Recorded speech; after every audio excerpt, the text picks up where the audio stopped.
Hey, so welcome everyone. Today we're talking about GEO myths you shouldn't fall for. GEO is not what everyone calls it. We also call it AI overviews, SEO and steroids, and all kinds of other fun things. But right now, what we're talking about is the fact that somebody's Googling the exact problem that your business solves and AI is answering them. And there's a really good chance that it's not talking about you. So you might even be recommending your competitor, and the founders who understand what's actually driving this aren't panicking and spending money on things that don't work.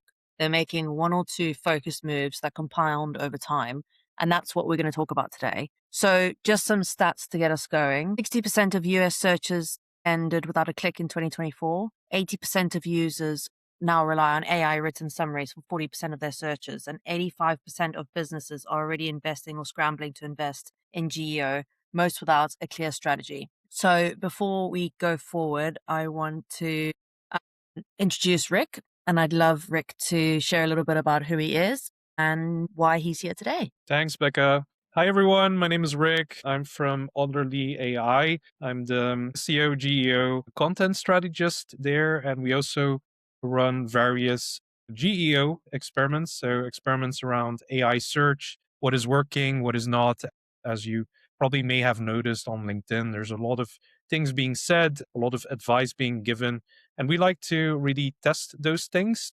Happy to also debunked any GEO myths out there. Great. Thank you. And I am Becca, and I'm the organic strategy lead at the Scale Up Collective. And we are a fractional team that come in and boss your marketing before you hire a full team, because that costs money and not everyone wants to dive in and hire like a full fleet of people. So we're going to start with what's changed, what hasn't, and who's getting punished for it. Rick, could you take us through the TripAdvisor case study that you shared with me recently? Because I think it sets the stage really nicely. Yeah, so one of the things we started noticing changing is that these AI search platforms, they kind of cast a bigger net, right? So it doesn't just look at whatever has the biggest domain authority or is in the top 10, it does look at bigger variations. So that also basically means that the very very small blogger out there, the local blogger who is writing much more specific content about travel advice, places to visit, and so on. Actually, we started noticing that these types of websites they get cited a lot, right? In contrast to bigger sites who have been very dominant for the past few years. Like I'm just thinking about websites like TripAdvisor, Viator, and so on. These sites, we're seeing like these small bloggers are actually competing with those sites in AI search.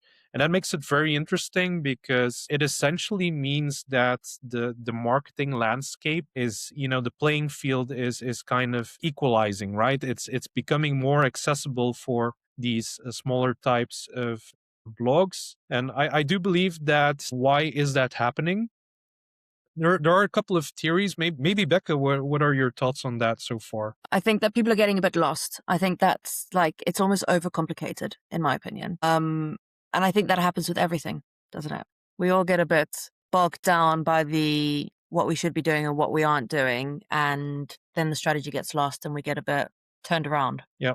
But what I'm seeing from this case study in particular, this case study was around things to visit in Rome, right? And you would probably expect that these bigger dominant sites would really dominate the answers in ChatGPT and all the other platforms. And we're kind of seeing the opposite, right? So it's very much moving into the direction where AI is much more looking for the best answer, Yeah. which makes a lot of sense. If you prioritize that as a website, then you have a bigger shot at being visible in AI. And it does seem that having that sort of local experience, a point of view kind of perspective, right, does allow you to kind of trump these sort of sites that are just giving lists of generic places to visit in Rome. Like everyone is talking about, you need to see the Colosseum.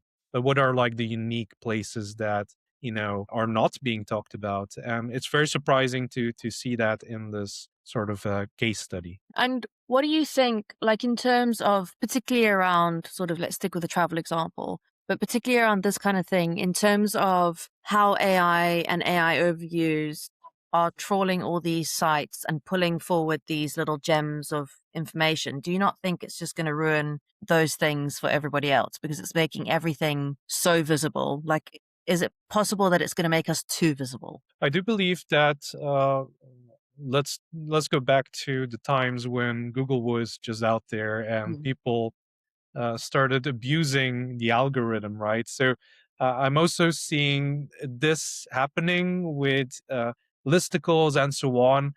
Despite what's being said, they are, like Google has announced that they are deprioritizing listicles. I'm seeing the data is showing the opposite. Mhm. Listicles are working. You are able to, even if you, but it's very strange, right? I think if I had to do a little bit of future spotting, it's very ironic to create like a list of these are imagine if you're like in the space of tennis, right? Mhm. You're a tennis player and you're writing a listicle on your own website. These are the top 10 tennis players, and then you put yourself on the top. I think that's probably gonna, that's like something that is Yeah. working, by the way, but it's such a cringy way to position yourself. And I believe this is also what has changed in SEO is that AI search platforms do look much more at external sources for validation. And this is also something that will improve over time, right? So yeah, there is a abuse, but I do believe that this is gonna change in the long. Yeah. I think like I found that with AI when it kind of exploded, and I think this kind of goes across everything, but there's now, I think it was a top story on LinkedIn this week about how people want like a label that it's human made or that it's human inputted or that they're not just being, given regurgitated information. And that kind of that authenticity part is now becoming a critical chunk of what's being missed because everyone's got so AI happy. And I think ultimately that feeds back into GEO and what that looks like going forward. Because without that strategic element, I mean, what does it actually mean, really? Yeah, I had this interesting conversation with a PR specialist last month, Mhm. and it was very much about the similarities of how AI kind of mimics in a very similar pattern the exact same things that a journalist loves, right? So that essentially also means that whatever you write for a pitch for a journalist for a story would essentially be also very attractive for an AI search platforms. And things like, is it recent news? Is it recency? Is it unique? Is it human written? You can still, I'm not against the idea of using AI for generating your content, but it always comes a lot more unique if you have your personal insights in there, right? So that's also one of these things. It loves structure, it loves to the Mhm. point information, doesn't love fluff. Journalist, exactly the same. If you beat around the bush, Yeah. your odds of having your story published is dramatically decreased, right? So all of these elements are very similar. Of how you would write content for a journalist is almost the exact same way you would write attractive content for AI search platforms, Mm. if that makes sense. Yeah. Yeah. People don't have time for fluff anymore, do they? That's the thing. No, I my brain from all these reels are also it makes a lot of sense, right? Yeah. So, like, I mean, the equalizer point across what we're looking at is that AI has changed everything, but SEO has always been collaborative and a foundational piece of marketing. Teams that have siloed it and treated it as a separate channel or a bolt on are now the most exposed. Sites cited in AI overview see 35% more organic clicks and 91% more paid clicks. I mean, those are numbers that everyone wants to see, really. It's all trending upwards. But there are a chunk of myths that throw people. As I said earlier, it kind of spins us around. So, Rick, I'd love to talk through these myths and get your feel on what you think, the truth is on them and where you stand on them. So the first one is GEO is a new strategy I need to budget for. That's a very interesting one because we have also, it really depends, is your industry very contested? Are we talking about the blue ocean market? Is it red ocean market? So we did run a couple of experiments with Otterly AI on creating a completely new brand. And here we quickly identified that in a completely blue ocean, so not a lot of competitors. It took us around 16 different external brand mentions to really put that brand in the top 10 with existing brands. So that is a very interesting way to do it. So to answer your question, GEO is a new strategy. Do I need budget for it? It depends on your market, right? If it's very contested, then the answer is yes. If you are in a low competition market, then 16 mentions is enough to get you in the top 10 mentions, right? And it's that's also the difference between AI search and SEO, is that it's non-deterministic, right? So it's not because you have an answer today that tomorrow you will also be cited. Just gives you a percentage of chance. So that's also what has changed. So this, like the separate budget thing, because is AI overviews and GEO just an extension of, I may be jumping ahead, but this is just where my brain's taking me, so bear with. Is that not just an extension? So if SEO is the foundation, we're now building the house with this. So is it a new budget or just an extended budget? So the websites and the teams that have been hit the least are the ones that were able to integrate with other islands, right? Other divisions of marketing. We see that, for example, YouTube is the second biggest social media platform cited by AI platforms. So if you had this history of already doing YouTube SEO, then great, you are also very much ahead in the race when it comes to um, AI search. And to your point, correctly noted, right, I also very much see SEO as the foundation, and then whatever is on there, whether you call it GEO or AI SEO, there's a lot of debate when it comes to terminology. I do believe that it's based in layers. Right? If you have a solid foundation, then that also puts you ahead. If you do not have a website at all, that will make it very difficult for you to rank in anything, to be honest. Yeah.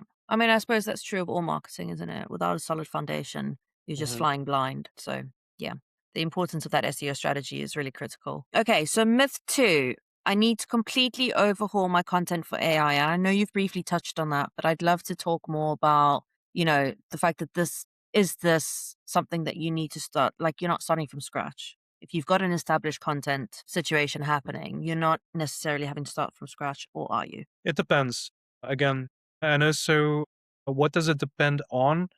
Especially for AI overviews, we're seeing that informational content is just being cited, right? There is no reason to click anymore on a website. So this phenomenon of the zero click is very real, right?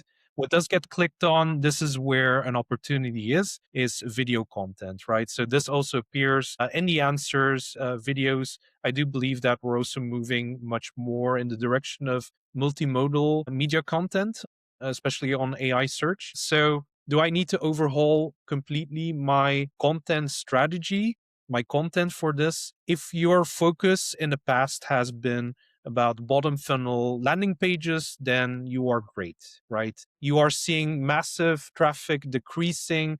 Then it seems that maybe you have your foundations built on informational content. And this is exactly the type of content that is disappearing in AI search, right? So, AI is built around also the idea of conserving energy as much as possible. So if it does not have to go scrape the web, it will prevent to do so. And the way it does that is by adding knowledge points to its memory. So this is exactly like if you had content about what is the current population of Paris, just stand it as an example, the odds are very low that you as a website will be cited because that kind of stuff is just in the memory of AI search and it's growing as well. Yeah. Yeah.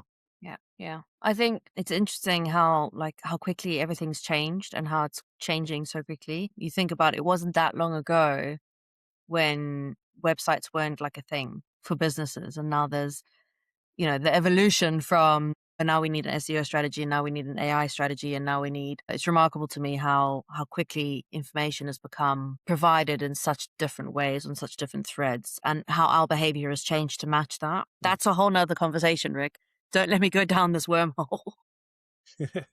But it's just fascinating to me how like we've evolved with kind of search and how it kind of along the journey like that.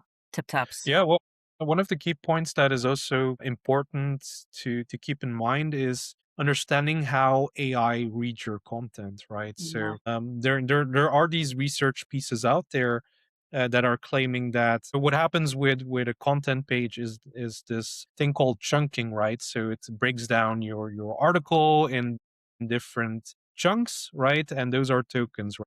And there is this theory that there might be token limitations, right? So AI cannot just scrape unlimitedly. There are some limitations. Research pieces are already indicating that um, if you have all the information that you would need or like to give to an AI search platform in the top 30% of your article, then you already have like a big head start. In contrast to, like your article is super long, it takes the AI much longer to process that information, and the most vital pieces are not in the top, So Mhm. you do have to keep that in mind when you are creating or overhauling your content strategy for AI. And this is something that was not a thing with SEO before. Yeah. Yeah. I mean, it makes you think about what the next thing will be. Um, but we'll have to wait and see what happens next. Okay, so myth 3, we need to do something technical to crack AI overviews. What are your thoughts? My thoughts, this is definitely accurate, right? So, in the terms of, but this is also something that was very important as SEO is just, make your site easy to read for these AI crawlers, right? So if you have a technical, fast website, then things haven't changed, right? So in SEO, this was important. In AI search, again, very important. Have a speed optimization is one of the major things. One of the experiments we haven't conducted yet, we're planning to do this, is that a lot of these AI platforms, they convert web pages into Markdown before they process the information. Now, logically, in SEO, you had like this really interesting experiment that you could do before where you would have HTML pages versus JavaScript pages. You could technically do the exact same experiment, but instead of JavaScript, you could test HTML versus already marked down pages, right? So, what would an AI prefer? Does it look at processing information much faster with markdown pages? I'm very happy to share these results very soon. So, this is something that we're still testing right now. Yeah, it sounds exciting. I think the experiments that you're running as well are going to be really valuable to everyone. So you should definitely share that after. Right. Myth number 4, which I feel like I know what you're going to say, but I'm gonna put it out there anyway. AI overviews are eating my traffic and I'm losing. Yeah, this is definitely the zero click trend, Mhm. right? So a lot of websites are seeing this, especially if you have a long running, if your foundations were built on informational content. Again, the biggest sites that are being hit are those types of sites, right? And AI loves anything that is new, shiny. It loves statistics. It eats that information, right? So there is very much a sort of preference. I believe also AirOps did a study about content recency, right? Where they showed that all the blogs that were within a range of 3 months were getting cited a lot more than all the blogs that were much older than that. So again, AI overviews are eating the traffic. It depends on what type of content you have. Yeah. Yeah. I think there's But then, it actually, Becca, it actually comes down to, are the KPIs changing? Right. Sorry to interrupt, no. So, historically, like a lot of people are very much focused on the idea of traffic, but what are you actually measuring? That's also like another question. Are you measuring referral traffic from AI search, or are you also reading bot traffic? Right. Mhm. So this is also like an invisible layer. I do believe that the KPIs are changing, and these are just one of those KPIs that you need to start tracking instead of just being focused on organic traffic alone. Yeah. I think there's been a complete shift as well because vanity metrics are no longer something that anyone's interested in unless you don't know anything about marketing. in which case you can use vanity metrics to show anyone that something's growing and that's fine. But without the kind of underpinned intent and action and, the stuff that really matters and is valuable, because there's no point in getting, 3,000 visits to your site every day if not one of them is taking any action or, you know, becoming part of your ecosystem. So I think that shift is also really important. And as a build on this, with the AI overviews, do you think that changes the number of touch points that people need before they make a purchase? Like, has that changed the customer journey because they no longer need to trawl through like piles of information to get their research done? Or are people not trusting the AI overviews and they're still doing the in depth stuff, in your opinion? Yeah, so it's definitely there are multiple issues here. It Hmm. is not so much about KPI problem, it is measuring the KPIs that is the major issue. And two things that happened in a very short period of time, right? So we saw AI search platform really emerge starting 2024. So this was a big change. And then also next to that, parallel to that happening, was also we saw like cookies becoming like much more of an issue, right? So it is a bigger problem than the reality. So, one solution for that, this is a rabbit hole in its own, is do server side tracking, right? Yeah. That is the only way to really get the clearest picture on what traffic is actually. If traffic is important, then that is the thing you need to do. And multiple touch points. The thing that is also a misconception with AI search is that it is actually multi-funnel. So it is Mhm. not just go to, I believe the average was five prompts per conversation you had with an AI platform, right? So it very much means that AI search is not just informational searches, right? Prompts. It is very much cross funnel, right? People are already using that in their procurement process. I believe that there was a study done also where it stated that procurement leaders in B2B, and 90% of them are already using AI in their decision making process, right? Yeah, to answer your question about multi touch points, I think multi touch points has always been there, but Mhm. it's very much more a tracking problem. Like people are not if you're doing client side cookies, this is already like a big red flag. Yeah. So get your house in order first when doing the tracking. One of the recommendations, one of the hidden indicators that AI traffic may be influencing, your brand mentions, is an increase of branded traffic. Right. If you suddenly see that might be like a telltale sign Mhm. of AI actually recommending your brand, but not having people click on those citations. So that's a very interesting one to keep an eye on. Yeah, it's a good tip.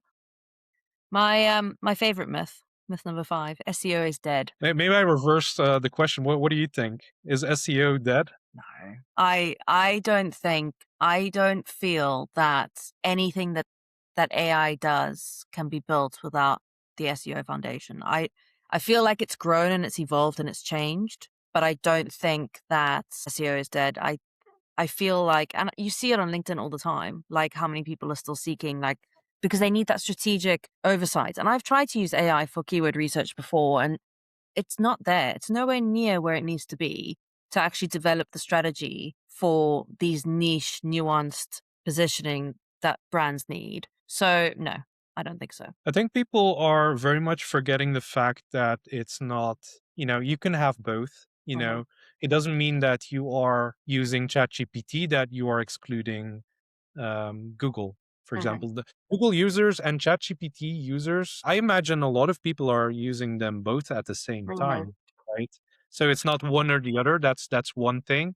And also there is this misguided perception that suddenly all the Google traffic is gone because of this new thing. Very much at this point, AI search traffic is still very small in comparison to traditional search, right? So I believe that if I remember correctly, the numbers from last year, I haven't checked out the latest numbers, but last year around this period, it was around 5% of all search traffic in total. That's still a very small number. Yeah, definitely it's changed. SEO is not dead, but again, we have to adapt to the algorithm. Yeah. The algorithm is the king. Yeah. Yeah. the decider of all things. Um, Yeah, the algorithm isn't that, so that has not changed. That has caused a lot of yeah. stress over the years for any SEO out there. Yeah. I feel like as well, like as the generations come up, after the kind of millennial stage, the ones that have grown up with tech are going to engage with search in a very different way. So that's going to be really interesting to see how that changes and evolves over the coming years and what that looks like. I mean, my kids speak to Alexa all the time. Like they have a question, they ask Alexa, and that when I was a child was obviously miles away from anything you could have imagined.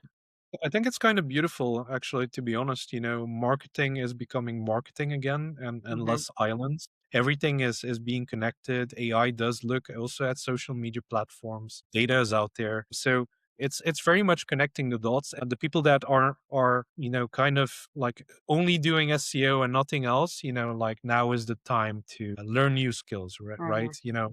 Before never did Reddit before, only as a user. Now these are completely Yeah, like you're sort of becoming like this sort of multi-platform marketeer, right? So that also, like is very beautiful in itself. yeah. I mean, there's definitely an element of it that's coming back to the kind of community building, relationship building, and how AI can help support that as one of the many arms, but it has to be done right. There's many ways to not do it right, which leads me quite nicely into, because I'm just very conscious of time. Can you give me your top 3 tips for 2026 for AI, for anyone kind of starting to look at AI overviews and trying to figure out where they stand in terms of GEO? Like, what would you tell them to do? The number one quickest win right now is use your footer. The reason is very simple. That's the number one tip. Have a non-branded version of what your product or service exactly is. So like what the prompt or keyword would be. Is it, I don't know, a document signing platform?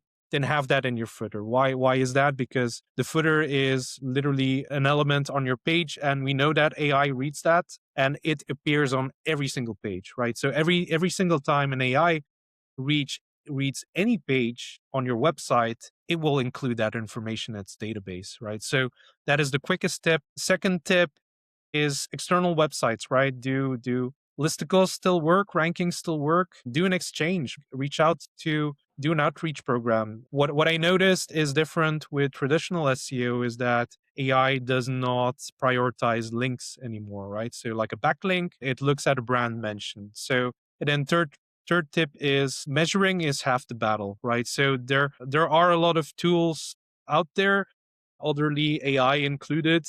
Are you even aware of how visible you are in AI? So that is one of the biggest top 3 tips that I would give people. Right. Start tracking. Yeah.